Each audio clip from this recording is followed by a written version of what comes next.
some implied warranties.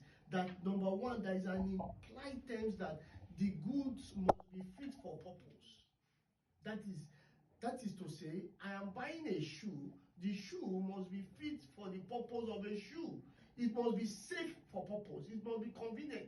These are other implied warranties that the law recognizes. I'd like us to pay particular attention to section 122 of FCCPC Act. And you see, this section also explain some of the things our listeners need to know.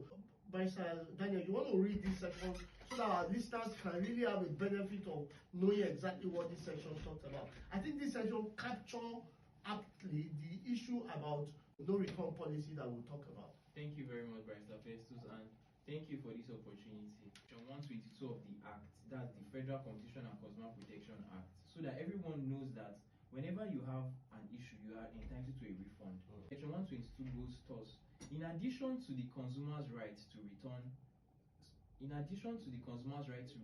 unsafe or defective goods under any law or enactment, the consumer may return goods to the supplier and receive a full refund of any consideration being money paid for those goods if the supplier has delivered goods intended to satisfy a particular purpose communicated to the supplier, and within a reasonable time after delivery to the consumer, the goods have been found to be unsuitable for that particular purpose.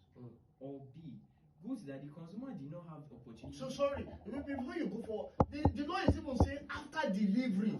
After you have taken delivery of that goods, you can, after you have examined it and it's not fit for the purpose, you can return. Yes. Please go ahead. Thank you. Goods that the consumer did not have opportunity to examine before delivery, and the consumer has rejected delivery of the goods within a reasonable time after the delivery to the consumer, for the reason that the goods do not correspond with the description, sample, or that they are not of the type and quality reasonably contemplated in the sales agreement. Wow. So quality of product. Yes. And so people who sell fake product, people who sell products that are not exactly what they marketed.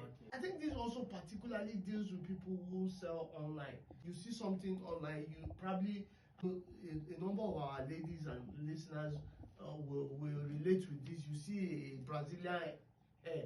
It was a Brazilian hair that was advertised, but by the time you are taking delivery, it's now China hair. It's a Nigerian hair. It's not a Nigerian hair. So it is not what you have seen. It wasn't what you saw online that you are now being delivered. Yes. So the law is saying you have the right to return that product. Yes. This is very, very important, and I like the way the law has spelled it out for all. For the benefit of our listeners, I like them to know that the right to quality and safe products is inherent in every service. Yes. And this is very important because most of the time we tend to slip over this right. Particularly because, like we have also said under this